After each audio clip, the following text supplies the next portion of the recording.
بسم الله الرحمن الرحيم. الحمد لله رب العالمين والصلاة والسلام على رسول الله. السلام عليكم ورحمة الله وبركاته. mbe mol mu mebe konton na iskato kono sunna dinkere mu mebe anin groupe to malu mo mi yalan ko amari be to nyanoma memmo alkitabu wa sunna ngamol be konton nyin muslimi ya konton dirola minnu fanal yalan ko imantara sunno noma ima fahamu walla ila balango kammola inadan wa jahadan lil haqqi alayke molti min yalan ko muru kata sunno kan woto kammala mbe programme lo min kono jang mbe ngarno ko telebale be kering sunna dun kel ne sufi lo tema itolo ka fu minni ko wahabiyalo walla bidan ani to bidan dun kelu bawo nyotum le be kering dino kon yo nyin kuma ko mi yalan ko ba fo kan tende letar le mati bimanzilati risalatin ila kawsu fofana wa amsalihi min ahli bid'ah الذين يؤيدون البدعيات والشركيات ويدعون الناس إليها في بلاد السنغال وغامبيا في إطار هذا الصراع الدعوي القائم بين التيار السني والصوفي فيهما وما جاورهما. وتوكمل نيم ليتر والتمية لكم بمنزل رسالة يومية دورية إلى قصفنا إذا رأيناها يعني نرسلها على هذه الصورة الدورية اليومية اليوم لك يتمكن من متابعتها ليرد علينا بردود الشرعية لا بالسباب والشتم والتعايرنا إذا كان نفوفنا كتب نلترون كيف فوفنا أنا نقول بوري نكم ملكو إسي نجادنا لندو لستريان ما فنندرو ma foko nendiro ñina mun na letar nani jawte kata fofo fana kan ani mol min yalan ko wol itolla dina fahamu nyaato la lodula to ko bidan kendo be islamo dino kono itolo kaf min ko bid'atun hasana ika wala ko nyim fasa mbe nyola walla ñina mo letar nani jawte wala letar ta fo letar tannim feng na letar kili wakili ay kuma kilin na fodron ka wala nka diamo wala je point kilin ka wala tala kuma ko nga diamo wala fo janni ba banna wato minna wa kamala nyemo na nani njawti ka kuma ka nyinta ka ki fofa na kam to mala min na be diamo kan musa la ko wala ani mustafa sella abe semben tiando ke kan nyin kan ko bidan kendo be dino konele abe diamu la bar mol ba no man min ya lan ko be mutanna kuma te ko nka diamu tolleliye ka je ko fofana abe kumol min fo kan ay kumo dol fo ala kumol min ya lan ko manke to nyalti nka wolle tan ki kiskis de nka wolle fotendi adiamu to audio min ta jam fatala ay to nyafo ay faniafo ay to nyafo ay faniafo wato kamale min mo faniyatin dol ko wala murundi jam wayatin nan be min fala yedron atadiya mutafakan ne ndiro ki ndiri jama bawo ne ndala mat ako abe musa kutuda kuntula bande fana nga fande ko mun ka ante fana kan ko be kutuda kuntula barinde ba kutuda kuntula min wala mu al adillat al shar'iyyah al naqliyyah wal adillat al mantiqiyyah al mantiqiyyah al aqliyyah al mantiqiyyah mba ante ba kutuda kuntula wala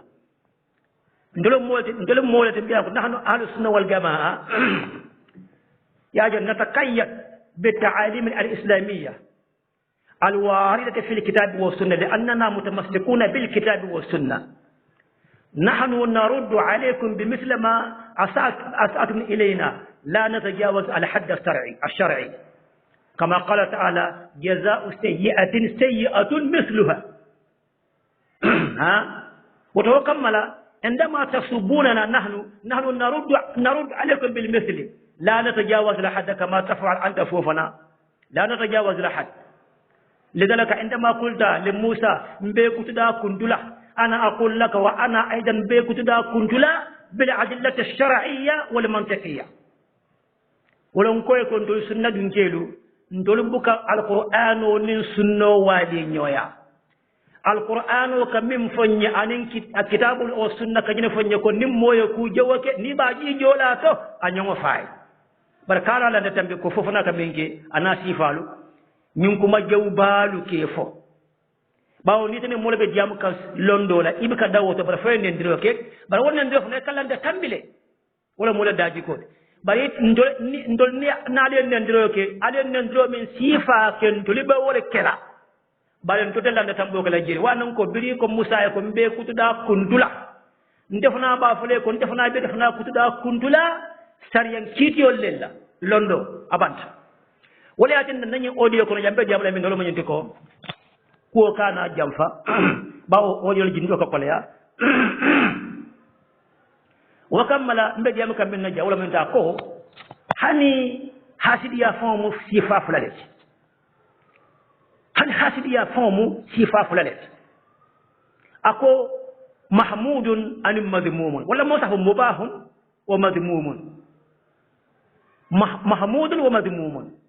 oto min yalan ka data nin mi yalan ka manda bete manen jewma ko hasidiya mo nyinati na kuma talabul ka ya kalam dele to nyandiro kammala wa ta'yidan li mawqifihi wa sikatan bihi annahu a'lamu an-nas fi gambia wa fi aw fi ala kawkab al-ard wa annahu waliy min awliya Allah muqarrabun ilayhi yajib itolaka je wala nyam ko atale mo bati mo kende ba lonna ba wala diamu ala sawto ni wala keta على كما كانوا فيه في الحقيقة على صوت له تأثير في قلوب الأعوام وبكرني صوت فوفنا له تأثير بالغ في قلوب الأعوام لأن صوته طبيعة صوته حقيقة صوت على تأثير صدره أدوفنا لك كلامه معسول كذلك لكنه كذاب كذوب ولكن ننكو فوفنا أكو هن حاسد يا فهم مفلت حاسد يا ميلانكا بتياتا hasiya milan ka man beteya bari jang mune yatin na nyin kuma kan wannati ay nyin kuma kan wannan ka hani bide ala kerekero wo min dija wala mun ko ka sembentu yadro da ka kaje ko bidan kendo fana bijele ni hasiya kendo bije oto bidan kendo fana bijele atajira mala daylo wala sabaya nati كات ولا نجانتو أي فين فلاس تنيو بلا حقيقة إيمان كنيا ولا ياتن نجانتو مبوكوين لا مول مالي وكولا أتياس تنيو بلا دليل منو لا غنيو من غنا ونا تغنا جيبه فو غنيو فون بالا لا فاسا لا ولا فاما فاسا ñin londo mi abata ñin ko min fo kam folo ngala mastaro funa jibe bam ma mastaru hada al ilm ñi londo ñu wala dami ka ko hasiya mu fulda alo abota minto ngo folo jibe folo abota min al madhhab al wahhabi as-sunni al salafi ha wahabiya londo mi yalan ko alba pojo ko alko wahabiya ñu wahabiya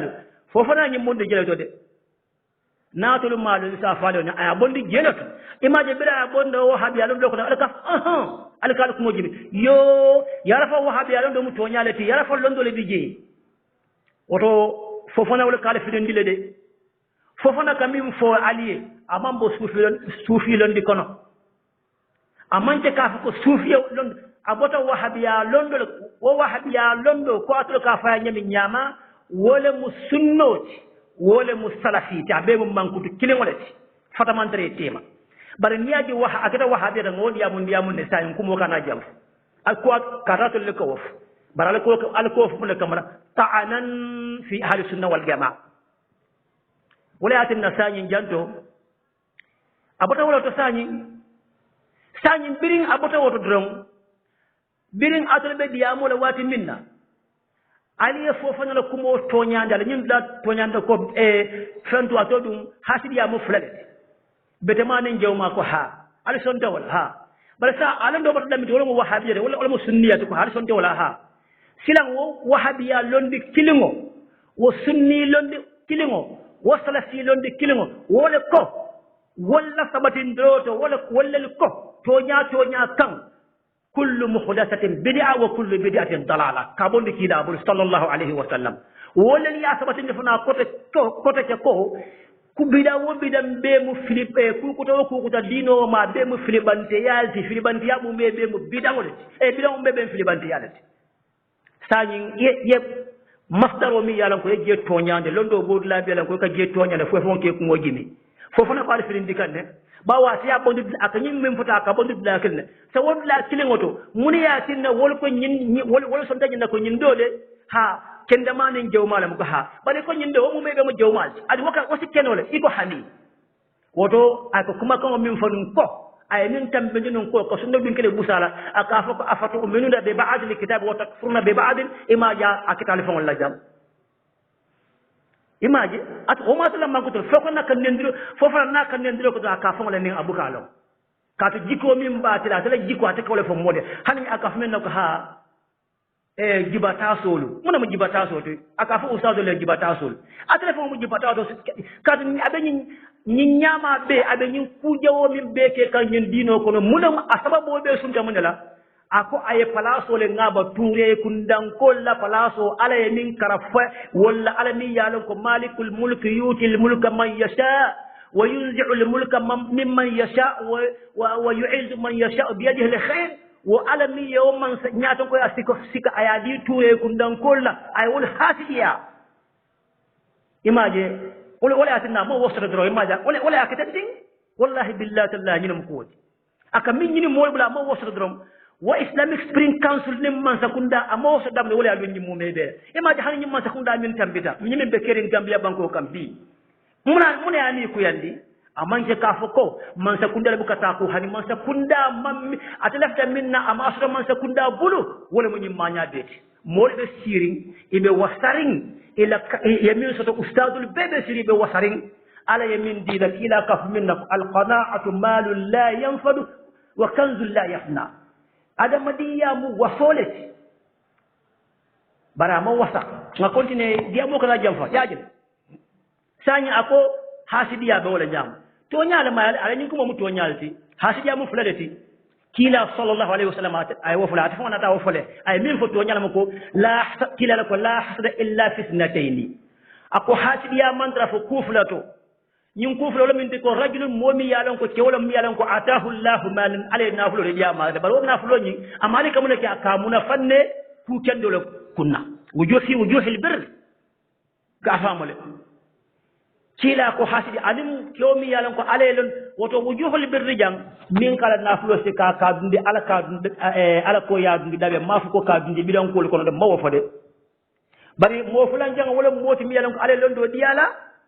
bari aba do ko ndigan ko ala daftala nyamin jam ka to nyaani faniya bondi nyodo ko sunno bingile ba te ka nyamin bi e to be nyindo be min tinya kan dino ko ne bidan du ko sunno bingile ba dada kan jam nyim mo fulo kila ka fulo la hasada illa fi sunnatayn bari nya hasadu jang bira ko hasiya fa mu fulalet yalon amanje fatam fans atambita bari ato sunna ka je ko indi de mune atina ta sanaje na je ko ni don ala lo illa do wanyar la wo ba tele wanyar la wala atina ta je ko indila bawo la hasada illa hasidiya bawo mbenganda ko hasidiya fango jato manke ku kendita anene te beta yala no ala fanka fakila qul a'udhu bi rabbil falak faqa fakum min sharri hasidin idha hasada hasidiya joya ta bakale kila funga fatadra ko la tahasadu wala tabagadu wala tadabaru wala tanabashu aka abol nyama ko kunu ibadal hadithu ya tan ko kana nyo hasidiya be sonte walalde bari hasidiya mu fante biyalan ko ya akulul hasanati kama taakulu an-nar al-hataba aka ku mola kun kendo aka do mo le folo comme loka comme dimba ka lo do banyamin jam bari hasidiya jam يالون حسد يا فهم كتوني يجي بقوله تمني زوال النعمة عن الغير أو عن المحسود على يمين دي مو يتلف ويبو بلو من وسط بتيابا وفهم الجاتو تبتيابا بارك إلى صلى الله عليه وسلم جان نينكم أكون أي كتو لسطو نينكم أكون أي كتو كيلا كقول تام مثال جان مي يالون كقول حكيم مالك أولم باري أتفهم أولم ندبار سنو فلا فنتا نيود باو ني جام ياجل wala mun wande ka fu nyine sala ka fa inde ko al ghibta ay hasadukum wa wala fo je bara man ka hasidi ya fa mo jaato tide al ghibta ka fa al ghibta nde nyaaw aka mun de yem moje ala ye nafulo diala ba ke kan ala silo kan ala ye fa mo diala e dondo diala be e be to nya fa sa kan to inya ye bo yake ko mari be nyame kila ka nyine kila ka nyine sanyin ilaf taw fasar nya jile nyama sanyi wodla nyi wodla hasidi ya fango jaato woto janto hasidi ya jan nyine mo fasarlo dinga min faale ye be rebtal min nya bota kalife akamen jam fananga to nyama bara man ko hasidi ya fango jaato mi yalan ko mol kamin ke nyola ha wonten kira man traw ma jande lonnale mol be lo karnal be wolonna te wonna bara mo sa woto janniya ja akodro hasidi ya fango fulade ate yalan ko hasidi ya man be ya te je fatam fonsra de bal sa min man fahamu dino lo damen dron wala sa hasidiya min fango yalon ka man bete ya annabiyo mo ko fo mo flalde bete ma bijili sa mun ya tane ka fu min na bidon mun na bete ma ta tarla woto imaj ay mol filindi bawo mojo hakle mo wara ayatra ka man ka hasida fango jaato ya jel oto wala asabu sanjang nyine be kumoti jam sanyi ninga abalari wonyama akan ninka daylo te munala fana kaatu sunna bin kile ma ka fo ko fal al sonte wala sunna bin kile yo karande la ta wala ngoy wollo jimala ko hasidiya man ka fulat yow mo jimala nyin kenya ka nyin tafsiro ka nyin yaji ala hada tafsir man yunkir hada bi anna hada laysa isnatayn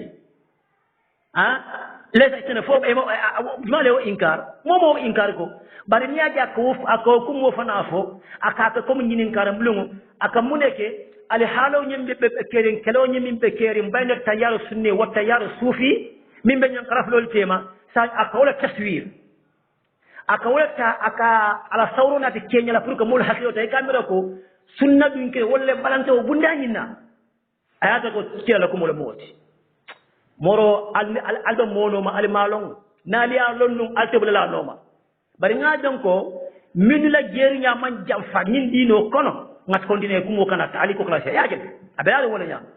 sanyi ngata o ko la sanyi mbina min do wala mu nyin ko woto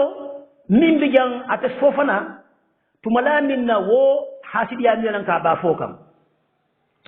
nin atalan ngani yo kan atalan ngani yo kan hasidi ya ko ma ate kumonya a burbur la drum atambit atala ngani yo kan bawo hasiya mu fulal hasiya man beti anya bara mu fulal alafta wala fana kala kaje ko to bilan fana aban beti anya to fulal maro fulo nyi woto beti ma bije alafta wala kala ko hasiya be min nyama ali ta nyota la kada fasarlo to nga foni nyame nyama man nyota woto aman ji hasiya fon jaadu min man beti bari ala ghib tawul mu nyabo sanga bo to ba sanyi atiya ngani nyame nyama nga kiti wala ba nga jibe fo ba la la nyim fasara ba ha ngaje jibe rek ali la moy ba ala mutla wala mu nyinti ko sanyi nga farlende ko fofana ya fo nyami nyama hasidiya man bete hasidiya fo ngo jaato be ngam lo mim man bete ya oto mo fulal di sanyi bete ma anin jawma wala mu nta da no yemo hasidiya ha we bete abaliya comme ata fofana ka minki ala e falaso di mola iba malik jalaylo place kan iba nen na bora balu nyakulu balu mo fenko ibe tu mele be ko mo be fola ibe ko mo ko be kala ime bondinoji yala won hasadu lo al hasadu al amali bawo niyaji be to nyaato nyabe ma adama di ngo sondo mo ma wo mara shuuro mi kata adama di ngo bala ala fangole wo mara kila fang ala ay wolf ala wolon ne allahumma la talumni fi ma tamliku wala amliku wala yatinna hasidi ya sanno mo fonso ndo bono adama di mutuma do ala lonta ko bela ala siya funo bari al hasad al amali kata kam mol hasidi la fo ko ndire ke baro pour kam mol hasidi ya ni me fon ko fofo na kam mingi wala fo mala problème be bi min ko no tanti ala balu fo me be no wala be kela la problème oti sanya wala sabun ko ni wosa dano nga fa sanyi wo hasidi ya fana wosa dano ko tege ni mo hasidi ya kata ka nyama hadat yena mu ko tege do fana hasidi do e bete abale do e da sanga mu to nyama kata le ta pour ka fasar nyama nyama ngana jibe fo atakam min ala jinin so mo min tin ko makan le kono faabe nyala haajo sotla wala fata sotla ba hanninga farle andi wala nyama hatta law stradna tibqal li niyyatihi ñin la ma fe bo afota le fuyang ko afota le buray ko afota place la ñami ñama Islamic Spring Council place la ñama afota wala ñami ñama ala ngani yo fana ala xamoo fana mo minti jang afota wala ñama kati mun yatinna hasidiya ning abete yata bete manin jawma bi ha yalo kila le yo ha sunna dun kele sonta wala ha sonta wala le man balam bal wakila kilingol tata kokote ko ako kullu muhdathatin bid'a wa kullu bid'atin dalala wakila le wafo bal wakila kilingo sunna bin kile sonta wala ko nyam toñat wakila kilingo mi nyin ko mo fo na ma fo doto ko hunaka bid'atun hasana kenya la sariya ko na mo so ta fereng min so wala min ko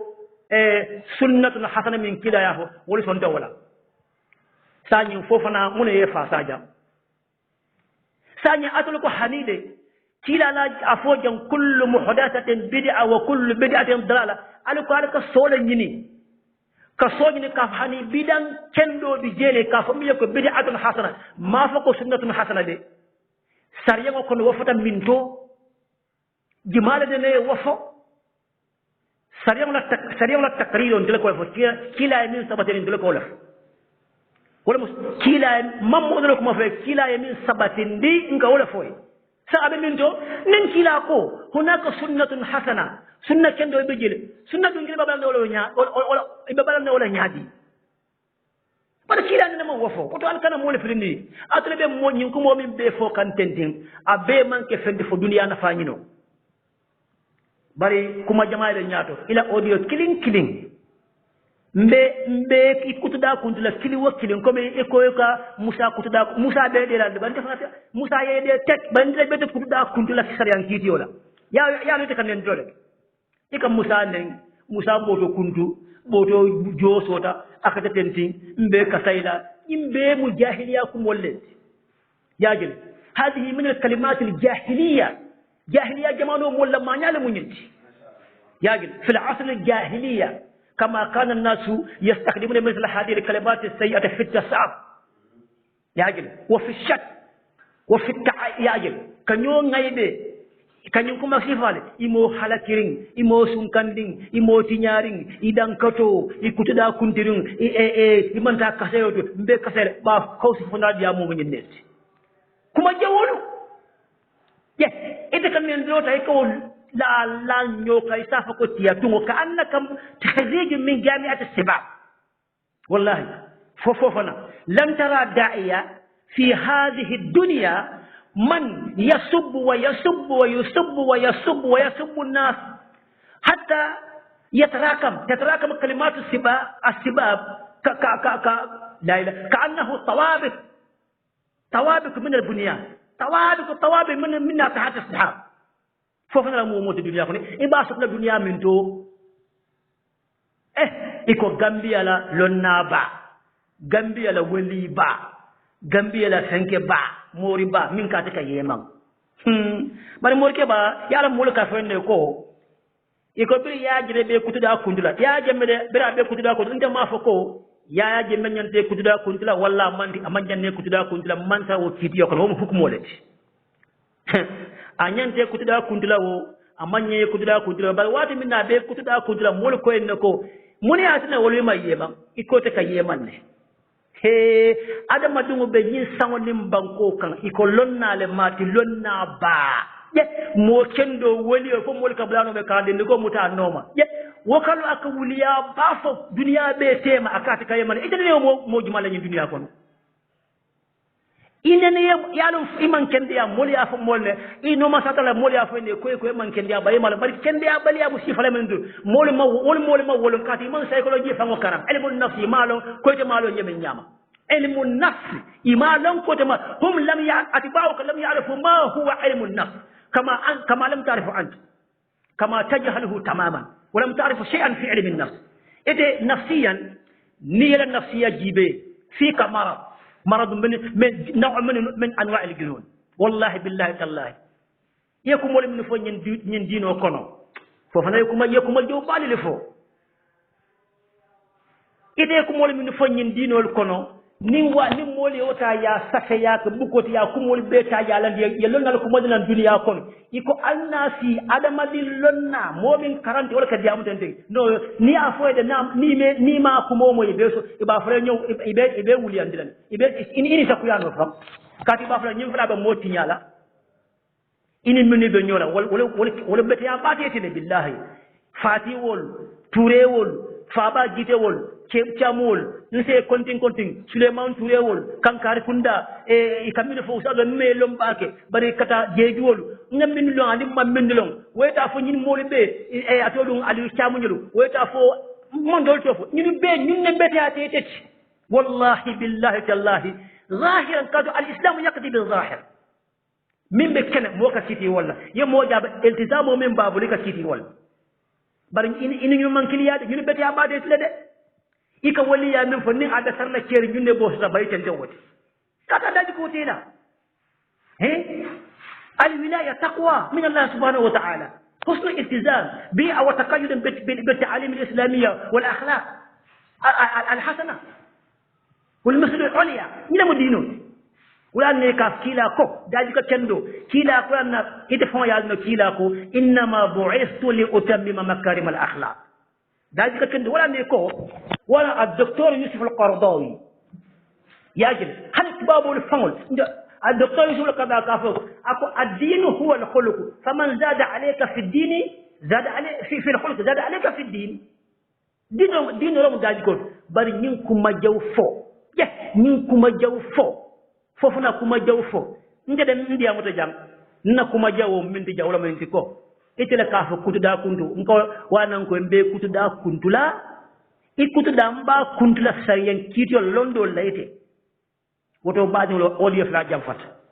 jang aka min fo janko hasidiya ko nga fal nyama wala mo drog woma tinna ka fo ko bidan kende dige hasidiya ya fo nyaaw nyama hannati ya fo nyama hanne hasidiya fo man beteya baro do bi ja man beteya kila ko ngake do bi ja abeta kila ko ngebeke hanni wala keta bare ngomu tagge bawo kila la yofana mambala wala bare bidan ko kila bawo fo nyege ko kila ko nyo kullu muhdathatin bid'a bare bidan na jaw ya yalo mbina jetole bare sanyi janto ima janto libe nyonnenna yalande banyin dia mo min bele tenting mbe ko mo min fo kan jang ase kuya modo liye baake ni ya no e be mfalale ibe kam fala bari mun ya tinne be kam fala munali al ne munat ne kam fata ngal kinin kay lamullah wallahi ni aje kam fata bidan wala asab dino kono molle bije min ya lon ko birin jamano jangolla ye kulta yake dino kono tafundol nin kuma kanwol nin kebarol min ya lon ko e mantaraje ite hako so ta furka bara wala ko di ko difference ko fasa do fana hako so min ya lon ko ay dino tra nyam nyam ala silo fanga mutabe to la yo fasa sai ma jaw ya na sai mbedan na jan wa at-tasawuf ismu suf ka fodro as-suf wa sufiya to fango sufiya to fango min fango yana dit min fango yo ninga kuma sina mbiri nanje hadi kalimatu mubtadi'a fi din suf kila anani mo kila kafo alaykum bi sufiyati wa sufiyati al-khulafa'i ar-rashidin kila ko alaykum bi sunnati wa sunnati al-khulafa'i ar-rashidin wala yatina wo mo fololu kila bira ya kodi e nyanta nyin kuma kan lo tulaje sufiya ni ka fo hanni ka dino te ko ke ya nyama ko eti ya nyama bari kuma kan kana wo yele mandi ne kuma wala man damandro modo yo todo so damandro fanke kaf sifado to don ka fo mi yalan ko asla wo man ke sariyangol lungo men na sariyangol bo wula woto man taraje mimbe ko salafiya wala mo fololu la wato ikbe ebe sahibo lilma wolu wala sunna kila sunno e bo wala ma sa nyinto ni de nyinto ta ito yato sifado na damandro yi muslim wala ka fo ya farafulati arabu wala nyimbe kan ndulla alfala ma kada arabul sufiya bata wala liya ay bulu jamaa ke bidan jamaa dun daje te ka bidan jamaa dun daje yalan ko nafali bije wona fali ka fasa wona fali min yalan ko o bidan min yalan ko aka nafa dila duniya darajo ko fofu na ba ke kanya moy la dendi ko mutano wa fala ko wali ba wala ka diye anin alaka bure no to molu bule ko no ale molu min nungo so ko ka fa nyami nyama alake la bure ri wala muta ñim bureri wo mi ya ñin darajo ni ñim bureri wo mi ya ko sunna lun ke la tonya ka wala kale dama de wala mu ñim banan diro de wala ta mu kuma jaw fo bes duniya dunke ni ko ba kuntulanin duniya tema ka tonya bantam bila nyaat le wala la ilaha illa allah ay so fenno abekra yalam be jannen ben na audio soronna ila kuma kilin makere yo fana man be jabe wala jam wate ni jam to estefania ye ila fania fo woto ndebe kenen iko idiya mutela audio fan ko no sanna hakere yo fana ma de khatira akamanda khatira aketa wolti drop sanna hakelo ya ma tadakuru lo no hakelo ya ma fa tadakuru lo mo yaje sanyin iko ite man la fi moye fa ha iyo la iko ite man la fi moye fa Allahu akbar ite ka diamu le ite fa mo jabi ko te ke bu galo ite ko man la fi moye fa mbe gel jabi la kuma ku sutin din kono ite ma diamu ida kalo fofo na ida kalo ile wuliya da kalo ida diamu tale ko umar fa ba gidi iko be nyulu bete bulu iko niya bu wala te balula ima wala fa ida ila ko monte ko le ifo mo kiti ngela ko mo wala ko embe kutuda ko dula sariyan kiti oni londo la ngol foy iko umar fa ba gidi be nyulu be bulu mfa nga mo ila kuma konte iko niya bu wala te balula nyim ko ma sifa ite wofo ite wo ko ngana mu ko je ka fa ko ha nde mo la fi mo fa ite be fani afolal anta kadhabun wallahi anta kadhabun ya karam den idam ma damma umar fa ba jita na mo ñol be ini mini be ñol sunna mo wallahi fofu na nefe mboso ibe be fala dak ide fofu na ka fa handi man la fa mo yefa iko def ta prin ko ndof na man la fi yefa den tolle be fale te nyaade nyimo sifa yala ala ka simane kala junubo siya ibe kala keba kurum ba fil mustaqbal keba kurum min ala ka fa kadhalika ja'alna li kulli qaryatin akabira mujrimiha ibe tarlaw mo sifa de kon ibe keba ibe simalal de nyimmo sifa ala ka simande he bar ala bina min kilatala al kiyama lungo walna abo jelal bar ya namal la wala ka jambandi mo ka karan amal la karan fen wala obe ke yala to malo nim mo ya faade iko modu be je karande mo ya suude lonna ya suude bu ko song wala be duniya ngol la nyin wala man la nyin dino ya karande bari malala bar ni nga faade bu ko song bawo mo bu ka bula mo hakilo ko ni ta fenta nan gen ni woto ni nga tan diala do la al halu ni nga tan diala yimelo ko be dino tinya ko kuma jawle fo kan tede imuka keya imuka iba aman kala haajide fa la yubaluna wo mo sifali ngani yo min bele dino la karo nali ya long alte bula le nomo aka bala non baral ma long bara ala dum ala fana ya ke ko bawo aka mo langa niyo wabu ni ala ka mo langa niyo tande nyol non donnu do te balula bawo te balu kam minula ni itelo men de haqiqatan ni waliya wala ni te bala non te fon sotara ya kam de wala ya tin iko imalla fa moye fa iko lafta nyinnan dul ko mfana ba fule kon dul man la fi faade lafde si maya pour nyin kam malay be tinyaro min ke kam wate ke morin ke tonya la graw ke la kumo tinya yaji ka destroy ika faale mari ha ke la kumo nya dahadul batil bil haqq ngawla ke bulanda malla fi fa ala may si mala baki mba fala ko assalamu alaikum wa rahmatullahi wa barakatuh fukata na letra lulun jang kon kata fofana kan ana mo nyolu barakallahu fikum